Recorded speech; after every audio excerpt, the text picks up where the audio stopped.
بسم اللہ الرحمن الرحیم رب اغفر وارحم وانت خیر الراحمین۔ سامعین کرام، میں ہوں مصطفیٰ علی اور آپ میرا یوٹیوب، فیس بک اور انسٹاگرام دیکھ رہے ہو۔ ناظرین کرام، آخرکار عمران خان صاحب نے جگر بڑا کر دیا۔ اتنا بڑا فراخ دلی کا مظاہرہ کوئی ایسا ہی سیاستدان کر سکتا ہے۔ آج اس نے نیلسن منڈیلا کو بھی پیچھے چھوڑ دیا۔ وجہ کیا بنی یہ میں آپ لوگوں کو بتا دیتا ہوں۔ عمران خان صاحب کے ساتھ اپنی سیاسی کمیٹی کے ارکان ملاقات کے لیے آج گئے۔ عمران خان صاحب کے ساتھ سارے سیاسی گفت و شنید کرنے کے بعد جب باہر آئے تو حامد رضا صاحب، جو عمران خان صاحب کا سیاسی کمیٹی کا ترجمان تھا، اس کے ساتھ اسد کیسر صاحب، اس کے ساتھ سلمان اکرم راجہ صاحب، اس کے ساتھ شبلی پراز صاحب اور ایک آدھا بندہ اور ایک پریس کانفرنس کی۔ حامد رضا صاحب نے کیا کہا؟ یقین کرے کہ ایسی سیاست اور ایسا سیاستدان صدیوں میں ایک پیدا ہوتا ہے۔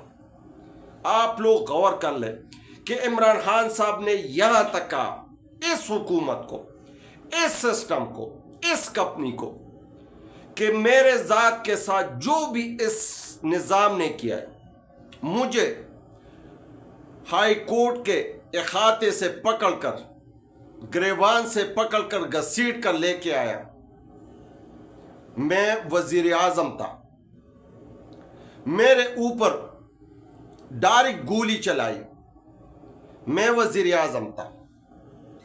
میرے پارٹی کو، جو سب سے مقبول ترین پارٹی ہے، اس کی مینڈیٹ چوری کی، وہ بھی میں چھوڑ دیتا ہوں۔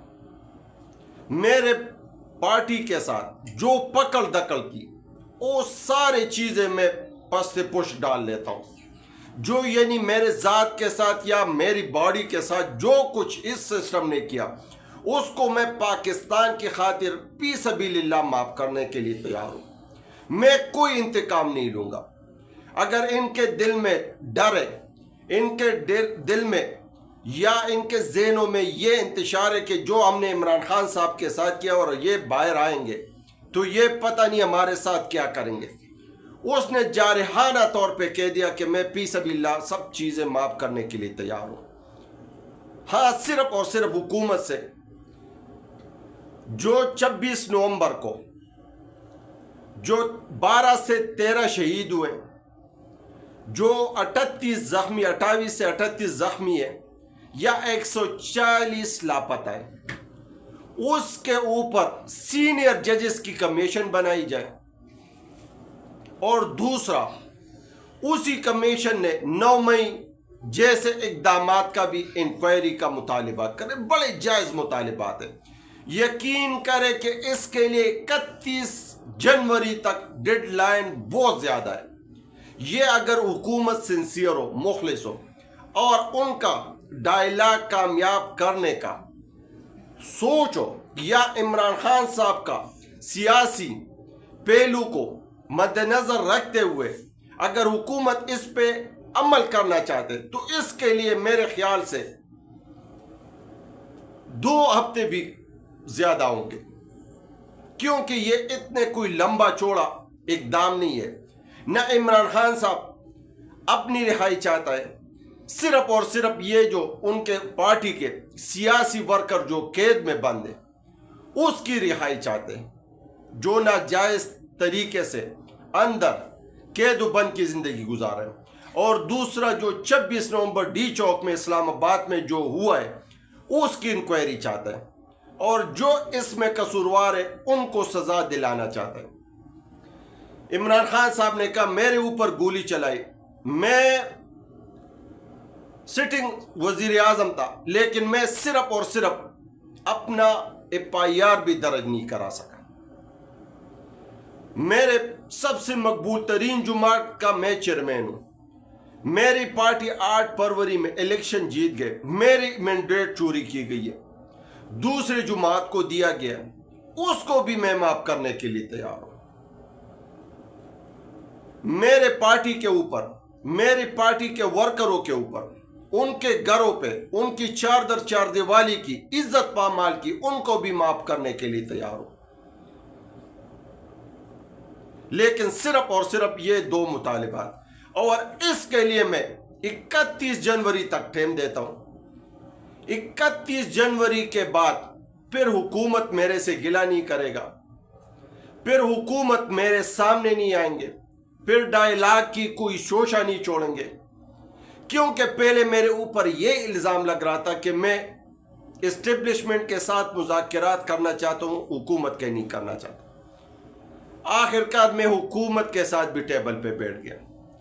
اس نے کہا تھا کہ یہ لوگ کہہ رہے کہ آپ شرائط نہیں رکھو گے، میں کوئی شرائط نہیں رکھنا چاہتا، اس کے لیے میں ان کے ساتھ ٹیبل پہ بیٹھ گیا۔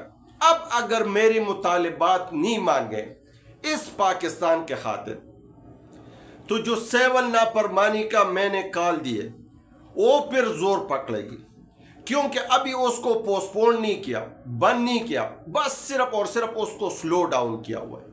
اور یقین کرے با خدا، اگر پاکستان کی معیشت میں اتنی سکت نہیں ہے، 33 سے 34 ارب ڈالر ریمیٹنس کے طور پہ باہر ممالک سے اوورسیز پاکستانی بھیجتے، اگر ان میں سے 2 سے 3%، 5 سے 10% بھی اگر کمی آ گئی تو 2-3 ارب روپے اگر کم ہو گئے تو حکومت کے لیے پھر نظام کو چلانا بہت مشکل ہوگا۔ پھر وہ IMF کے پاس جائیں گے، منتیں ترلے کر لیں گے، کیونکہ جو ہمارے اپنے دوست، جس طرح چائنا، ایک چھوٹی سی بات آپ لوگ کے ساتھ گوشنشین کرنا چاہتا ہوں، ہمالیہ سے اونچی چائنا کے ساتھ ہماری دوستی، اب چائنا نے 160 ممالکوں کے لیے ویزا فری کیا، لیکن اس میں پاکستان نہیں ہے۔ یہ تو ہمارا برادرانہ ملک کا یہی حال ہے، جو آپ لوگوں کے اوپر کس طرح اعتماد کرتے ہیں۔ دوسرا، افغانستان میں جو حالات ہوئے اس پہ برطانیہ کا بھی لب کشائی ہوئی، امریکہ نے بھی کہا کہ اس کا رپورٹ ہونا چاہیے، اب چائنا بھی یہ نہیں چاہیں گے، کیونکہ وہ دوسرا سی پیک بنانا چاہتے۔ روس پہلے سے ہم سے کٹا ہوا نظر آ رہا ہے، سعودیہ ہمارے اوپر اعتماد نہیں کر رہے، UAE ہمارے اوپر اعتماد نہیں کر رہے، ایران کے ساتھ ویسے حالات اس طرح نہیں ہے۔ یہ تو ہمارے خارجہ پالیسی ہیں۔ اب دوسرا جو امریکہ کا ٹرمپ کا مشیر ہے رچرڈ گرل، کیا ان کا موڈ چینج ہو جائے گا؟ کیونکہ وہ تو ٹیوٹوں پہ ٹیوٹ کر رہے، اور اپنے آنے والے حکومت جو 20 جنوری کو ٹرمپ حلف لے رہے، ان کا موڈ کی ترجمانی کر رہے، تو کیا حکومت پاکستان امریکہ کا پریشر برداشت کر پائیں گے؟ یعنی یہ تو آنے والا وقت بتائے گا۔ اب سسٹم کے پاس، حکومت کے پاس 2 راستے، 20 جنوری سے پہلے عمران خان صاحب کو رہا کرنا ہے، اور پیسیون کے طور پہ ان کی منتیں کر رہے کہ آپ کو ہم بنی گالا بھیج دیتے، آپ وہاں سے آرام سے بیٹھ جائیں، باقی ہم مرحلہ وار یہ سیاسی پہلو ڈسکس کر لیں گے اور مسئلے حل کر لیں گے۔ اب اس کو بھی عمران خان صاحب کو پتہ ہے کہ جو مقبولیت ہے، جو گراپ ہے، کیونکہ سسٹم کو اب اس کی مقبولیت کا کوئی حل نظر نہیں آ رہا کہ ان کی مقبولیت کا کیا کیا جائے۔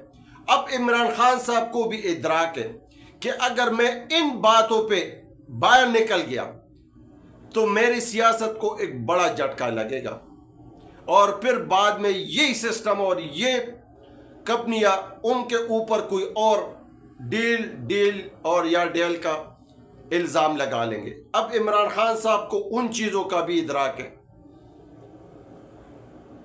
دوسری طرف کہ اگر بعد 20 جنوری کے بعد چلا گیا تو رچرڈ گرین کا اور ان کی کمیٹی کا اور ان کی کابینہ کا جو سوچ ہے وہ بھی سامنے، اور میں بھی ہو سکتا ہے کہ ٹرمپ کہے کہ عمران خان صاحب کو رہا کر لے، لیکن لگ رہا ہے کہ امریکہ ڈائریکٹ اس طرح نہیں کہیں گے، لیکن بعید بھی نہیں ہو سکتا کہ ٹرمپ اس نوعیت کا ہے کہ کہہ بھی سکتا ہے کہ عمران خان صاحب کو رہا کر لے۔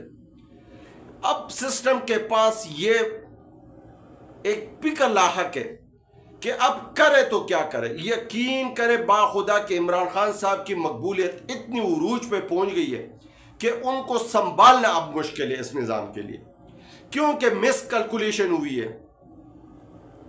اب بات یہاں تک نہیں رکتی، اب عمران خان صاحب نے 31 جنوری کا ڈیٹ دے دیا کہ آپ لوگ آپس میں بیٹھے مشورہ کر لیں، یہ جائز مطالبات ہے، اگر یہ آپ لوگ مانتے ہیں تو ویل اینڈ گڈ، اگر نہیں مانتے تو بعد میں عمران خان نامی سیاستدان سے گلہ نہیں کرنا۔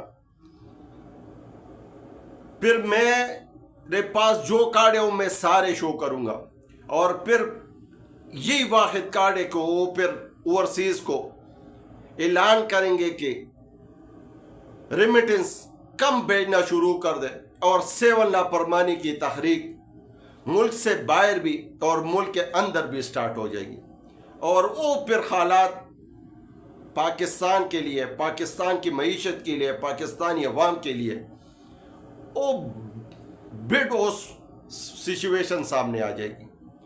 تو ناظرین کرام، اللہ کرے کہ کوئی کرشمہ، کوئی ایسی عمل ہو جائے جس میں یہ جو سیاسی گرما گرمی ہے اس سردی کے موسم میں یہ ٹھنڈا ہو جائے، ہر جگہ پہ سیاسی پہلو نظر آ جائے، ہر جگہ پہ فہم و تفہیم کے ساتھ بات کرنے کا سلیقہ نظر آ جائے، ورنہ ایک انا کے جنگ میں مست ہے اور دوسرا اپنے حقوق لینے کے لیے توانا ہے۔ اب نقصان صرف اور صرف پاکستان کی معیشت کا، عام پاکستانی کا، وائٹ کالر پوش آدمی کا، تنخواہ دار آدمی کا، لیبر اور مزدور کا، کیونکہ نہ باہر سے 1 روپے ملک میں آ رہے، نہ ملک میں معیشت چل رہے، نہ ملک میں اور ملک کے خزانے میں اتنی استطاعت ہے کہ ہم کچھ مہینے اپنے بل بوتے پہ اس کو چلا لیں۔ تو نقصان کس کا ہوگا؟ مہنگائی دن بدن بڑھے گی، بجلی بڑھے گی، گیس 160-800% ویسی بھی بڑھا ہوا ہے اور مزید بھی بڑھے گی، تو اس طرح پاکستان کی معیشت کے لیے بڑا جھٹکا ہوگا۔ لیکن پھر بھی کسی نہ کسی کونے میں، خواہ سیاستدان ہو، خواہ بیوروکریٹس ہو، خواہ جرنل ہو، خواہ کرنل ہو، کوئی بھی ہو، لیکن اس کے دل کے ایک کونے میں لازم ایک بات دھڑک رہا ہوگا، ایک بات پڑا ہوگا، اور وہ ہوگا کہ پاکستان میرا ہے، میں پاکستان کا ہوں۔ نیا سال آنے والا ہے، اللہ کرے کہ اس نئے سال میں یہ پاکستانی ٹیمپریچر کم ہو جائے اور پاکستان پہ جو آنے والے مصیبت ہے اس نئے والے سال میں اللہ کرے کہ وہ تھم جائے اور ختم ہو جائے۔ مجھے دیجیے اجازت، ملتے ہیں نیکسٹ ولاگ میں۔ پاکستان زندہ باد، پاکستان پائندہ باد۔